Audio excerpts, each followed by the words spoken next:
Okay, so today we're going to be going over phase shifts. So in our trig transformation notes, we briefly talked about phase shifts. And when we talk about phase shifts, we're basically talking about this horizontal shift, okay?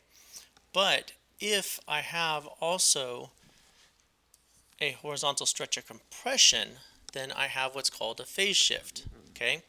Now these two equations will come in handy right here. That'll tell us where the graph starts and stops one cycle.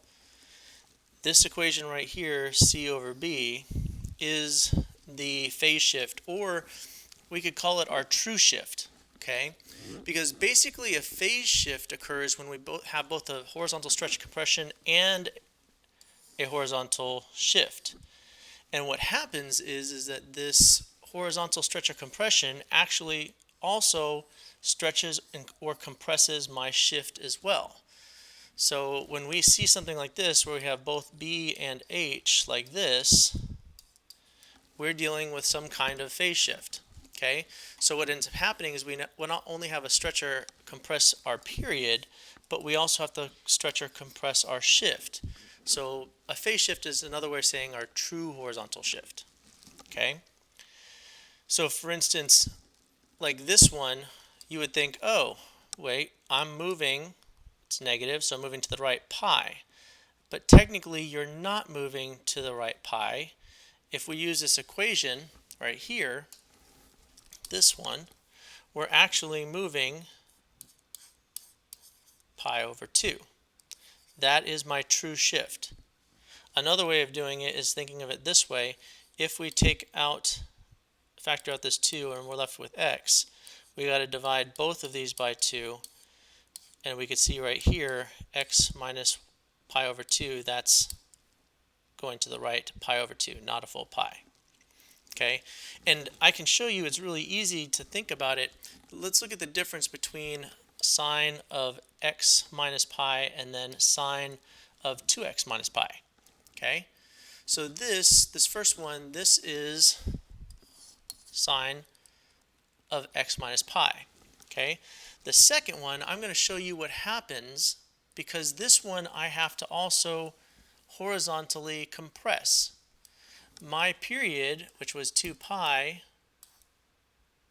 is now going to be 2 pi over b, which is 2 pi over 2, which is pi. So my new period is going to be just pi.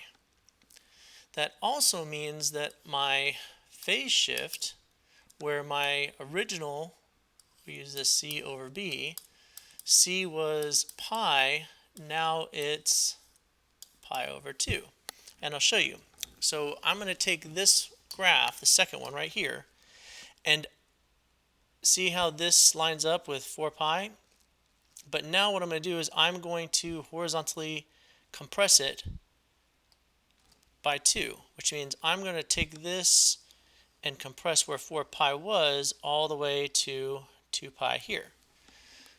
So now you can see, where's 2 pi? Right there. Now you can see, look, this, which was pi right here, at the beginning of my first one, this one is now halfway through.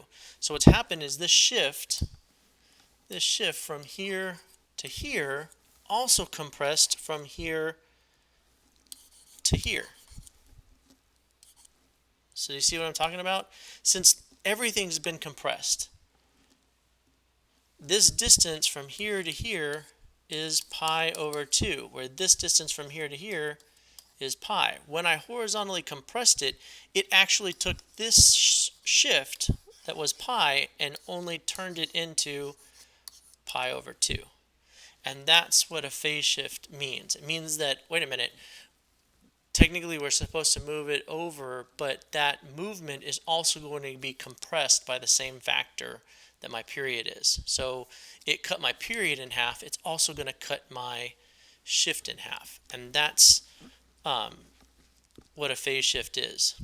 In part 2 of the notes, I'm going to show you how to actually apply it and do the practice problems.